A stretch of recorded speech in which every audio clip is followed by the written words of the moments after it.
No, it's all right. Okay, it's on. Yeah, you go, mate.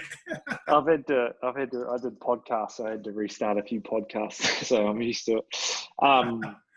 So yeah, I guess so going back to where we started. So during my playing days, I'll just go through my answer again. During my playing days, I missed out on selection a lot, especially when it come to sort of that next tier in super. So I was kind of forced into, right, what are you going to do? What else are you going to be outside of a rugby player? So I started with buying a house and renovating that, and Dunedin was a great place to do it with the market and house prices, good place to start. So a real big advantage, and heaps of people in New Zealand are in that exact same position that can do that, especially with KiwiSaver, blah, blah, blah. So sort of learned how hard it was, how dedicated you had to be with paperwork and sorting through things and limb reports, building reports. Like you get exposed to a world where you're like, whoa, okay. So that went well, and then head up to Northland, played for the Tunnies for 2 years, and then in my second last year had this idea for rugby bricks. So I had these people coming around presenting to the team, which a lot of rugby players would have had before, like, what are you doing outside of rugby and personal development, and followed a lot of basketball pages that were all presenting their skills differently to what rugby does. Saw an opportunity in the market there and started producing content, gained a lot of traction, and it went really, really well and built pretty quickly.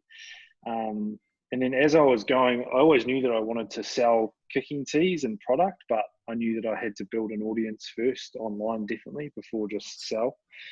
And so I asked for help of a mate called Kale Penaho, who's a digital marketer and who I knew from Otago. And I think, as I was just mentioning, like, I think with rugby boys and players, our first mindset is sort of to take on the world by ourselves and not ask for help. And I don't need help, and I'll do it myself. But I reckon the biggest thing that I've learned is you've got to identify your strengths and really knuckle down on those and get better at those. But if you've got a weakness, just ask for help and attack it with someone else. And I was nervous. I didn't want to ask Kale, but it was the best decision that I've made with Rugby Bricks, 100%. Yeah, that's interesting. You said that with the help. Like, you're right. I think it's more of a, I'm not sure if it's a male thing. Yeah. I think it's more of a male thing. I think it's more of a, and that should be right. No, I can do it. And like you, I probably had the similar problems. Like, I thought I was okay at speaking. And then when I got my first speaking coach, he said, hold up. I said, what? Yeah. Okay, where's your introduction? Where's your open loop? I said, what's an open loop? Okay, well, you need to write it down. So, well, no, I can just wing it. No, you need to write your speeches down first. So I went right to the beginning of basics of a keynote speaking. I'm still trying to get better. But I guess in this game, like you said, asking for help. So that's why I asked for help. Yeah. And the thing that Kale did as well is exactly like that. It just makes you aware of what you don't know and hits you up. And I suppose when you form a good relationship with someone who is helping, and you know that their intention's good, like, at first you're like, you don't know what you're talking about. Like, I know what I'm doing, and you sort of get your gloves up a little bit with that first feedback.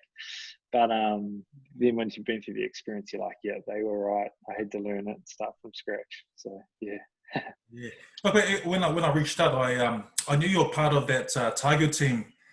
Going back to a bit of rugby, I know you went to Waitaki Boys. Good old Waitaki boys. And I know that you're part of that great the Shield game when you guys won. Is that right? Yeah, that's right. So we went up to Waikato and won it. I think it's 2014. I may be wrong on that, but yeah, definitely a part of the team. And we were just talking before.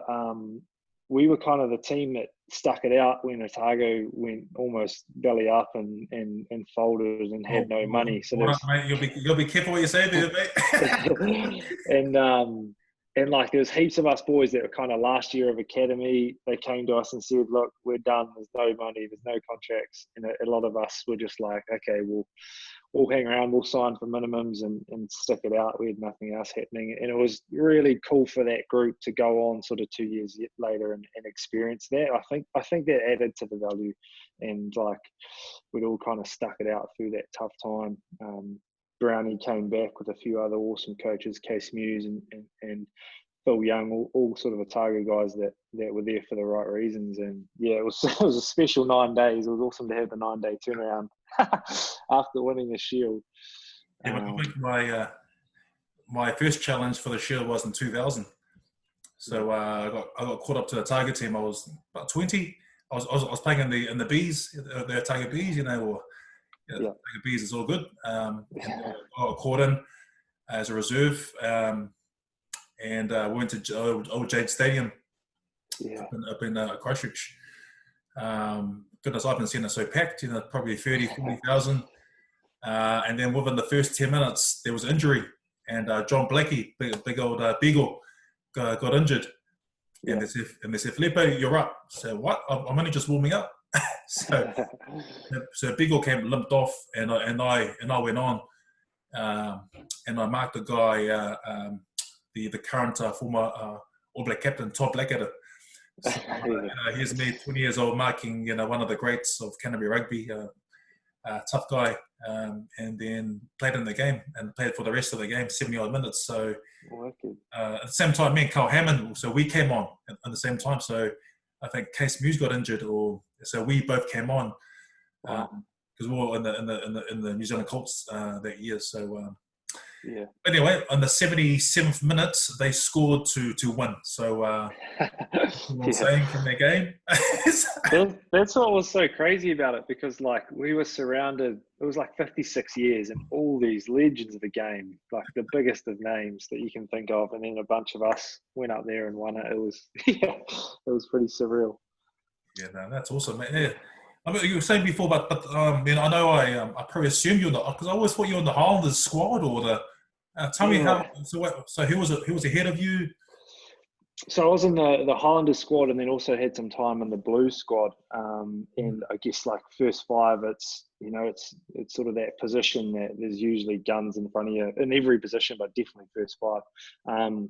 So Lima Sopawanga was there, Hayden Parker, Marty Banks was there. So I was kind of the fourth guy that was struggling to get in. And then when I was at the Blues for a short term, I think Bowden was still hanging around then, and Pierce Francis, who's now playing for England, and so just never got a cap. But and there's so many guys. I mean, that's New Zealand rugby. There's so many examples of really good players that play Mitre 10 Cup that just never get a crack at that next level. And I suppose that was definitely me. And like, I was pretty proud of the effort that I put in. Like, I felt like I was ready to go and could have been there. So that's probably what I'm proud of. And there's a lot of people that give up pretty quickly. Yeah, no, I mean, you're right.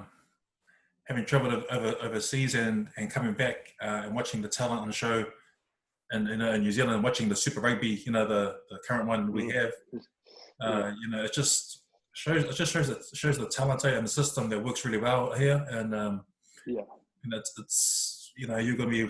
There could be like 4 or 5 locks that could, I'm a lock, so could take someone's spot, as you're only one injury away. And I guess like yourself in the first 5 position, I'm surprised because Auckland had no first 5s for years. So because it's interesting. First 5 is quite one of those specialized positions. It's very hard to find. But if you get picked, then you'll be scrutinized. Exactly. And like I reckon they usually go with younger players. And as I was kind of getting better, I was getting older. So the ones that they were picking, like Bryn Gatlin came on the scene, and a couple of young guys. Chris Noakes was there for a while in Auckland as well. He's the other name. And he was running the cutter for a bit. So good experiences, and that's, I suppose that's the good thing about NZ rugby too, is your connections and your networks, and I've made some awesome connections from from everywhere. I've played Otago, Northland, Blues, and that Highlanders region, and the people you get to meet. So it'll all pay dividends. Yeah. So how did you find going up to Northland? Because I know they're quite tough up there, especially if you're not from the north. Yeah, it's quite funny. Yeah, I mean, what an experience, man! Like my first game playing, because I signed and then I had to go play club rugby for a start, and yeah, holy moly, some of the club games you play and some of the characters you play, the sidelines, country rugby in Northland. Yeah, you soon, and of course, being a white 10 who's just come to the region, yeah, you definitely get welcomed. But it was fantastic, man. Me and my wife Jay, we moved up there and absolutely loved it. What a special place, and I'm big on culture and just learning about it all and the people. So absolutely loved it. It's quite funny. The reason why I asked you about Northland, because I did some work up there with JK, with John Curwin. Yeah. So, I was still working at the school at the time, and I had one day off to do some PD. So I went up north as part of the School of Hard Knocks program, which is I remember helping with the at-risk youth to provide pathways, education, and using rugby as a vehicle to change the habits, attitude, and to give them some tools. Having the likes of the legend John Curwin, adding value to them, it was awesome just being part of it. So I remember one of the first times we went up there. So we got up there to Whangarei, up with JK, and we get introduced to the club there. Club is the Hora Hora. Yes. So we walk in the club and see this old lady, Maori lady. She looks across at us, real suspicious. And these fellas, and we walk across. We started chatting to her, me and JK introduced himself, but she really knows who he is. And we started talking away, and she said, look, this club, we've had a lot of problems up here, in this club, a lot of players come up here from Auckland, these people, these islanders, or these coconuts, they come up to, and these other people come up, these honkies. So here's me looking at JK and this lady, Maori, bless her, she's calling islanders coconuts, which is racist if you're from Auckland, or and the honkies again, that's quite racist. But you're in the worldview of a person that's probably just from a more of her own world. I mean, I want to say it's racist, but it's just the way she's been brought up. It's just the words people use, the banter. But me and JK were taken back. We're like, oh, okay, we have to be really careful here.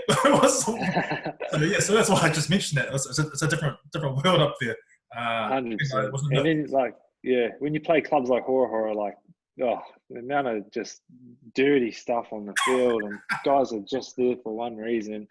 But what I always found is if you sort of just go in there, hold your ground, show that you're there with good intentions, they come around pretty quick. They're all staunch at the start, everyone, and then they come around pretty quick and realize you're all good. But some cool people, we had a great year, the Pryor brothers, and Ranger was still there, and Jack Goodhue, who was in the midfield. So we had a really, really great team. So it was a fun couple of years with them.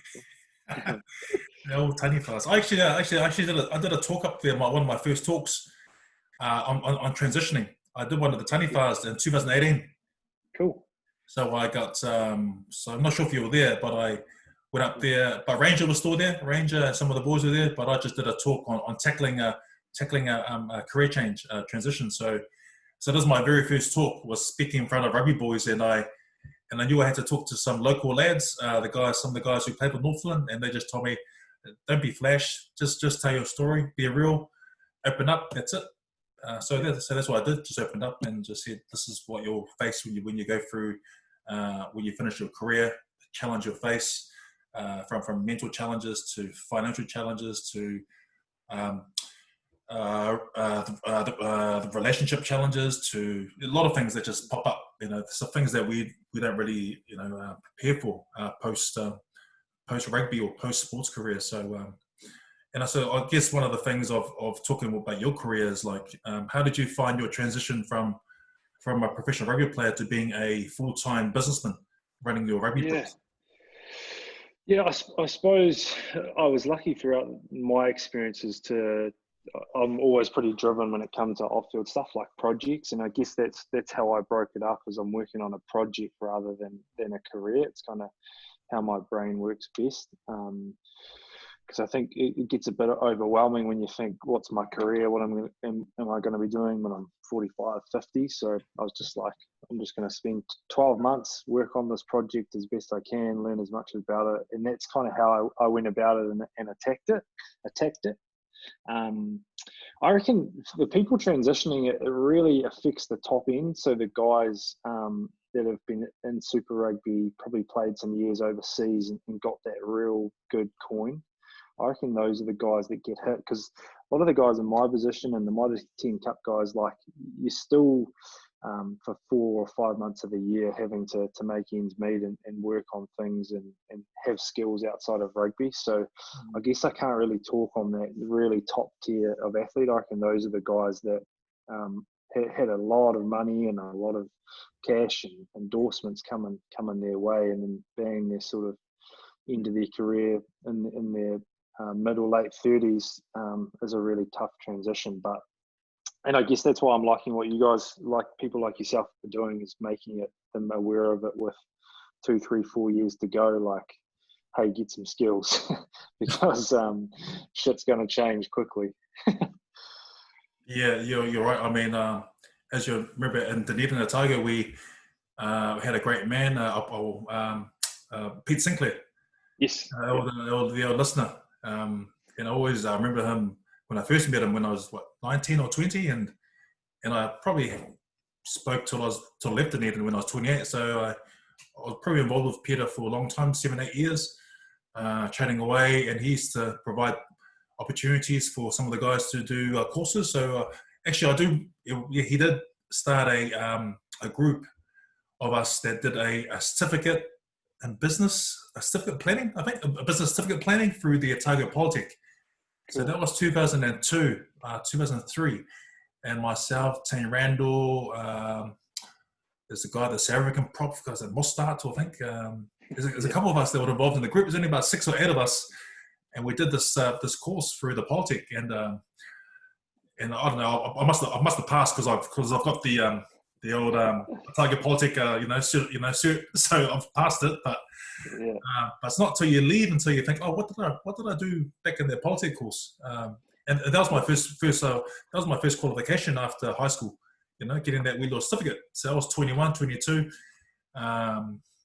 So I guess the likes of Pete Sinclair, he can provide the tools and different sort of frameworks for you to do, but it's, like you said, it does hit you. And there's a stat I remember a few years ago that the average career span of a rugby player is only 2-3 years. Yeah. 2-3 years. So yeah. So how do you? I guess with a chat here, I guess it's everyone's different, goes through different challenges. And just recently, last night I read Greg, what's his name, from the Rabbitohs. Greg, who? Sorry? Greg Inglis? Yeah, Greg Inglis, yes. Greg Inglis. So he was talking about his mental challenges. He was diagnosed as having bipolar. So now he's going through that challenge as well. So I'm not sure if he's finished yet. He had a bit of time off.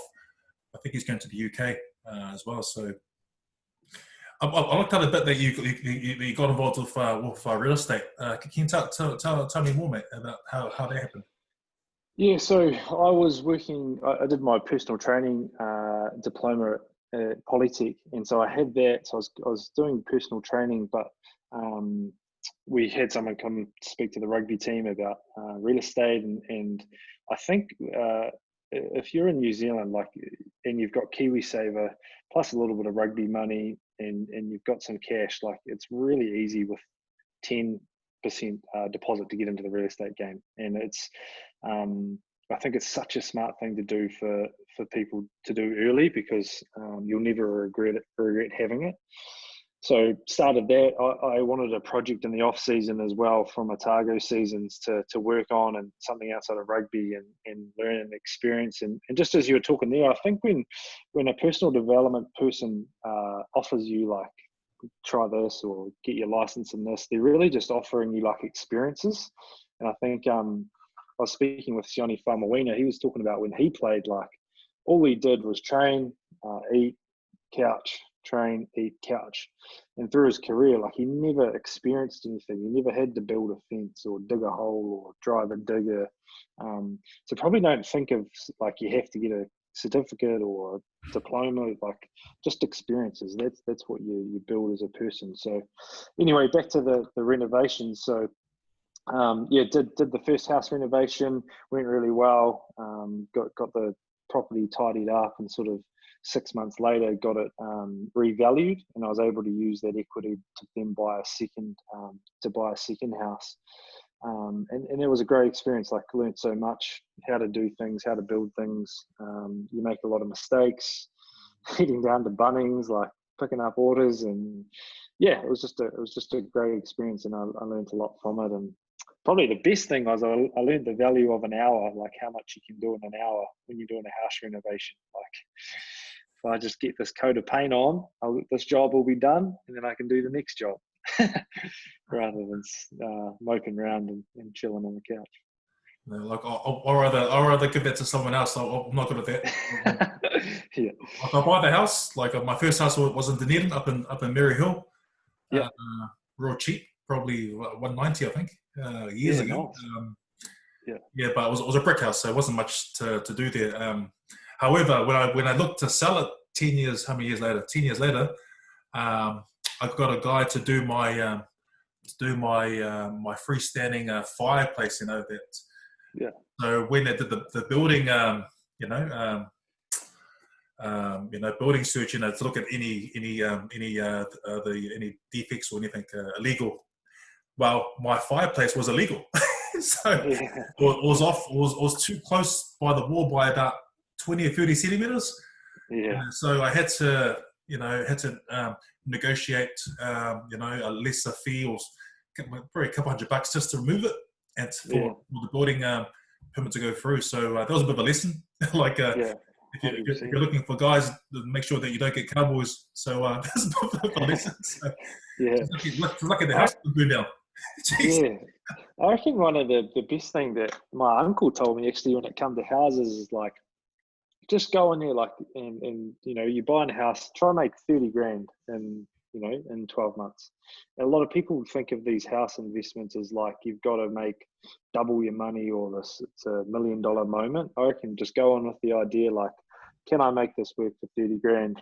Generally, you'll make a lot more than that. But I reckon we put too much emphasis on it being like this big golden ticket. Just get in the game, learn about it, experience it, how to deal with a real estate agent, paperwork. It's such a good life experience to go through. Yeah, mate. Yeah. So tell us more about Rugby Bricks, mate. I mean, what's the purpose of Rugby Bricks? Because, I mean, there's a lot of online. Well, actually, I don't think there's any online rugby coaching. There's the stuff that's run through the New Zealand Rugby, and there's stuff through that. There's a rugby toolbox that we use as rugby coaches. If you do the coaching in New Zealand, you get a free login for a year, and you've got to do the coaching course again to get it. I mean, tell us the point of difference. Yeah, so I guess what I saw is a lot of the coaching modules and content is all based around giving basic information to people to really be safe. Like, if you think about how they teach a tackle, it's like cheek to cheek, foot close, put your head on the right place. Like, it's very, very basic. Whereas I wanted to try have the conversation of, right, Jack, when you're bringing line speed, what are you looking for? How are you trying to manipulate the attack? How do you get close, stay in front? Once you've made like those styles of conversation, the real in-depth, probably more targeted at the sort of 16 onwards, trying to get into semi-professional, professional rugby, hand placement on the ball, how to throw a line out with quality, different types of throws within the line out. So I think the point of difference is those next level conversations, and knowing Aaron Smith from Dunedin, he's been really big. A lot of the content that we've used him for, he's a detailed guy, so he goes down to how he holds the ball, types of box kicks, what he looks for in defensive lines. So cool to hear the athletes talking about that. So I guess that's kind of the point of difference that I try to bring with our content is maybe you haven't made an academy or you're not in the professional program. So here's some stuff that is closer to that next level you're trying to crack into, which was made available. So yeah, that was the idea. And then I suppose the other side of it is we sell kicking tees. So I was a goal kicker and I wanted to have a kicking tee. So we've got 6 different models at the moment, and they're going really well. And we've sold to over 48 countries now around the world that they've been shipped to. So, and yeah, starting to get some really awesome traction and players on them now. So it's exciting. That's awesome, mate. That's awesome. Are you selling to Samoa or the islands there? A couple of them have hit over. It's amazing how many freebie messages we get from the islands. I actually know a few, Coach. Well, Maps is going to as the Samoa coach. So I'm sure you know Maps. I'm sure they can have some sort of agreement. I don't know. 100%. 100% look after them. Yeah, no, I was stoked to see Mups get that. I think he's the perfect guy for the role. I think he's really professional and obviously can sort of have both conversations, which is really cool. I was stoked. I mean, just going back to your rugby teams, look, I've probably kicked once or twice at high school. I think I got them all over, 100%. Awesome. I'm talking under 14s, Nice. Talking, what school were you, Otago boys? I went to Logan Park High School. Oh, so awesome. I went to old Logan Park. I only went there because my dad said, "Don't worry about rugby. You need to get an education." So, but all my mates are playing rugby. Anyway, so I went there for a couple of years, and I went to Otago boys when Logan Park's rugby team pretty much wasn't that good. It was pretty good in 93, 94. We actually won the Otago secondary school competition in '94. So wow. we beat OB seconds. So yeah, no one knows of it. I mean, that's I was I was 14, playing against some of the guys who played first team for Otago boys. So they weren't happy, but they were happy when I came up. So, yeah, for sure. So going back to your to rugby bricks and in terms of your kicking tees. I mean, are your kicking tees? Are they sort of created? Are they do you create them and do you order them from China or from somewhere in bulk? Yeah. So how I worked for John Leslie for Leslie Rugby when he was running that. So that was kind of another job that I did throughout rugby. And he got his mouth guards made in a factory in Mosgiel out in Otago. And I knew that the guy could obviously make a mouth guard mold, so I approached him about doing a kicking tee mold. So all the kicking tees are made and designed in New Zealand. That's what I wanted, and obviously with the New Zealand rugby brand and what people know about New Zealand rugby, it's a good place to sell a kicking tee from. And I suppose that I wanted it to be part of the story. And I suppose for anyone who's starting a project, like it's one of the big things whenever you're selling anything, it's more about the story and the where and the why and all that stuff. So yes, the kicking tees are bloody good, but it's also the New Zealand made and design. So got him to put it together. So Jason out at JTech Plastic, he put together the kicking tees and they've been going really well. So obviously we've got sort of a bulk agreement with him with what we order and go through the mold process. And so yeah, I wanted to bounce back and forth with the design and make sure we get it right. And I suppose what's worked really well is and I say this a lot, is like I'm not trying to build a kicking tee. I'm trying to build a kicker, if that makes sense. So with all the content and coaching and free stuff that you get online and the tips and the cues and I mean, we've done over 1,400 videos now on skill stuff. yeah, at the end of all that, then you might buy a kicking tee off us. So it's kind of been the focus a lot along the whole way, rather than just. And I see a lot of my mates sort of starting their projects at the moment on social media and having a crack. It's just sell. They just start with the product and sell rather than the give. I'm sure you're aware of Gary Vee. It's a lot of his sort of mentality of so give, and then maybe ask for a sell after you've given all the good stuff away. Yeah, I think I quite like Gary Vee. When I was just started the speaking business, one thing I really liked about him was that he started working for his dad and getting his dad's business. So for like 15 years he was just in the garage. I mean, just in the shop selling wine. And then it's not till later on, till he starts to get some of the gains in terms of his own branding and what he says. And what I really like about him is that he provides content for free, and he says, just give it for free because who cares? Like, who cares? And I know from being raised in New Zealand, we have this culture, the tall poppy syndrome culture, as you know. Yeah, for sure. You want to start your own thing, watch out for those people who are going to pull you down. It's very similar to the Samoan culture with a few sayings in the Samoan culture.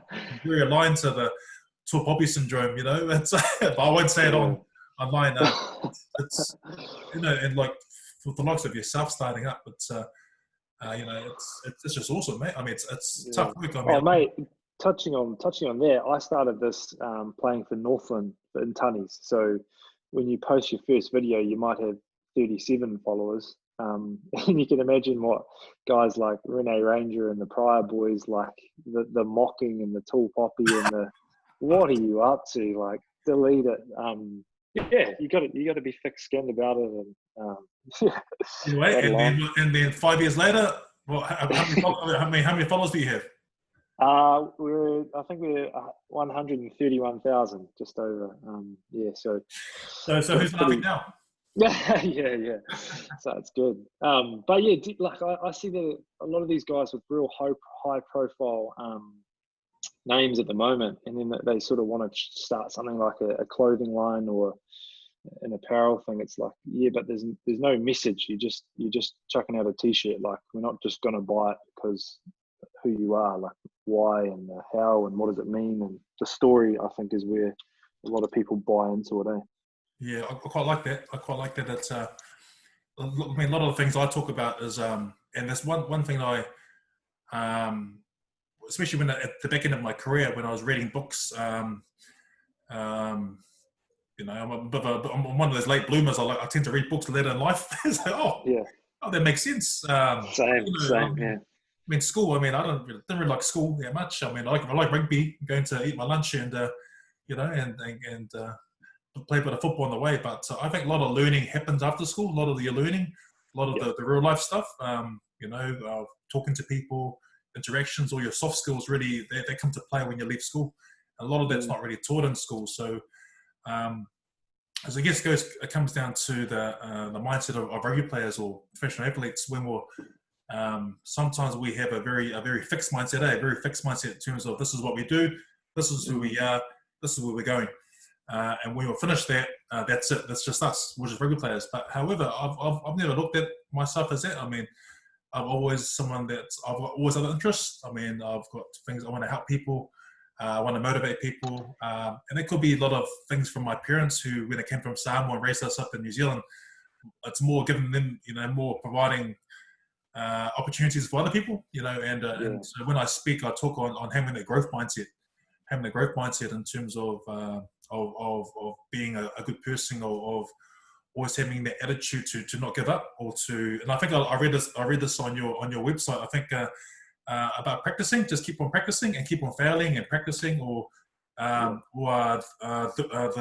R word, which is the repetition. That's the word. So keep doing that and keep repeating the process, and fail and keep repeating. And but a lot of people who have a fixed mindset, when they fail, they stop and they go back to the old ways of doing things. And the sort of, if you mix that with the New Zealand culture, with the tall poppy syndrome, likes of when you started your video with 36 likes or followers. people say, "Oh, mate, bro, that's bro, nah, leave it to." I guess when people say that, I look at them. I think, wow, they're probably fearful. They probably want what you have, but they haven't got it yet in terms of they haven't stepped out of their comfort zone. Yeah. Does it? I mean, Definitely, yeah. And I think like there's a few points there. I reckon, and again for me, Rugby Bricks was a project, and I sort of mentioned that before. Like even when I was getting that negativity, I kind of knew that okay, I'm just having a good crack at this for 12 months, and we'll see where it gets to. I'm still playing rugby. I'm still working on other things. But like with that, I think not everyone's ready to learn and wants to get into it. And I think instead of having a rugby career of 10 years of I'm just a rugby player, that's all I'm doing, don't talk to me about anything else, I think there's time for that. I think you can have seasons where you're like, no, I'm a rugby player. I'm going to get the best that I can possibly be. Like, don't talk to me about anything else. But when that season finishes, then get into other projects and learning and what can I explore. So I see a real upside into going 400% with your training in rugby and blocking out the noise. But if you just do that for 10 years straight, you're going to finish and have learnt nothing. And I see a lot of players doing that. So yeah, that's why my big advice is have projects. What are you working on? What are you learning? Because you're not a very interesting person if you're not learning stuff. Yeah, no, that's true. That's true. Yeah, and even how you mentioned about your speech teacher how to teach you how to present. I'm sure there's 10 points that we'd all find really interesting about how to have a better conversation and how to introduce yourself properly, and things that just separate you from the herd.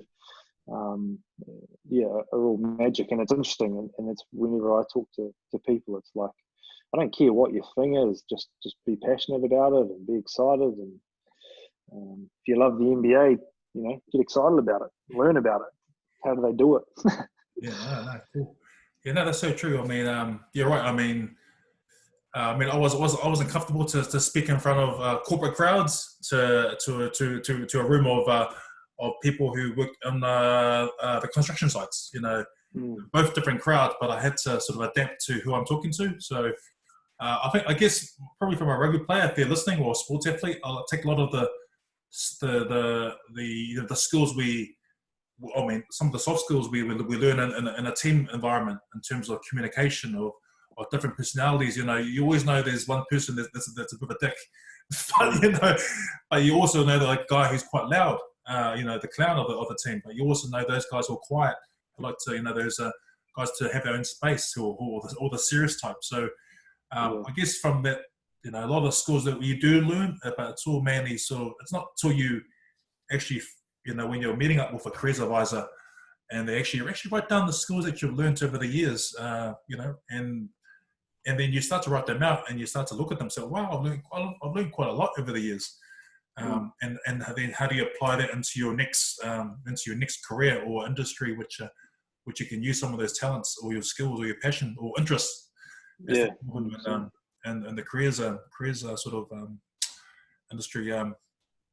So I was just thinking about your rugby bricks. I mean, how big do you want to get? A million T's flying around.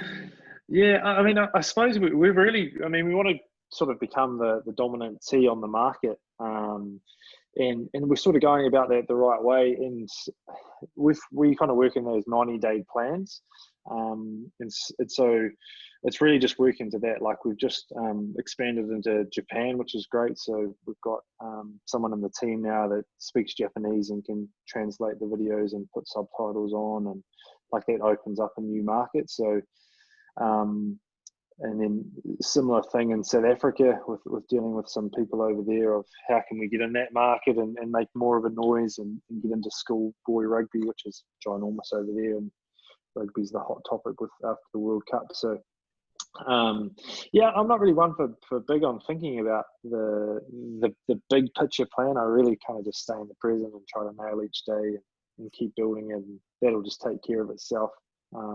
Which is, I think, a very rugby way of looking at it. Like control today and get better day by day, and definitely getting rolled up. I was thinking, is it the Kiwi Peter talking, or is it the Gary V Peter that wants to talk? Yeah, exactly. And that's why Kale's been good coming into the business. Like, he's always big on what's the forecast, what's the numbers look like. And I identified that pretty early on. Like, that is not my strength, and I need help. You've got to be able to understand the numbers, but he drives a lot of that, like the forecasting, the ad spend, and the sales. So yeah, it's awesome to have his advice on that stuff. In terms of in terms of different teas, do you have I don't know, this is just a random thought. Do you have diverse teas? You know, I mean, you know, do you have like rainbow teas, or do you have gender specific teas? I'm not sure. I mean, yeah, for sure. Good question. So we've got 6 teas in the range at the moment, all different heights. And they come in black, blue, and pink, so it kind of covers the gender basis there. And yeah, I mean, they work on all grades, so kids all the way through to the pros. And we've got international kickers using it: Nico Sanchez, Josh Oney for the All Blacks, and the Wallabies boys, and a few around Japan. So yeah, sort of cover all bases, and I'm stoked whenever I see them around the club field or on TV. So it's it's pretty cool. That's cool, mate. Yeah, I mean, I've got a few contacts. They might want some tea. But I'm not sure if they can kick a ball. The best one was Benny Tamiafuna. He's a good kicker. I'll give him credit. He reached out. I love seeing props kick. Oh my goodness, that's funny. Actually, I think Mups kicks as well. Mups, I think he kicks. Yeah, well, it's amazing who kicks after a training session. No, it's good. Mate, look, are there any other products on the line in terms of? If I'm looking from a forward perspective, I mean, for backs, you guys have a team. From a force perspective, I mean, do you have I'm just looking at the Type 5. Yeah. You know, what do we? So that's the thing. Do you have like sprigs? You know, do you have like 22.5 millimeters? You know, just illegal. You know, special. I've looked at that. It's funny, as a rugby player, there's really only a few things you can buy, like boots, mouthguard, and then if you're a kicker, your tee. Maybe some heat gear, but if you're a pro, you get that. So I've looked into other ideas, and kind of I've always gone back to the niche. Like, if you can nail a niche, and like, we're a bloody small niche, so we're not only just rugby players, we're goal kickers. So that's kind of, I'm trying to nail that niche before getting into other stuff. Especially when you get into like apparel or other products, you're going up against some pretty big boys. And the big brands around. So yeah, we're just going to nail this niche and see where we go. Nice, mate. Look, got a boot bag coming, so that'll be cool. What's that, sorry? Like a boot bag, you know, like your just a bag you can put your boots and your mouthguard and stuff in. So that'll be cool, and that'll cover all players. Jeez, but back in my days, all we did was tie up the shoelaces and just put it around your neck. Yeah. Training. Yeah. Yeah, the boots are, probably boys are a little bit more precious these days. And I'm a back, so I'm talking about backs. No, mate. Oh, nice, mate. Like, I mean, we'll wrap up. But is there any? I mean, if for those athletes who are looking to, or rugby players looking to start a business or get an idea off the ground, or who want to contact Peter, I'll leave some information on here. But for those guys who want to start something, Pete, I mean, what's 3 things that you would do? Yep. So I think you have to be really clear with who you're selling to. So for me, that was who I wanted to target. So basically kickers, and then also passing. So I identified who that was. How are you going to give away free stuff would be the second thing, because free is how you're going to build your following and build kind of the people you're going to sell to, and then the story behind what you're doing. So, and you can have a story, doesn't have to be a physical product, but I mean, think about your story with public speaking. Like, what is my story behind this? What is helpful for other people? What is the problem I'm trying to solve?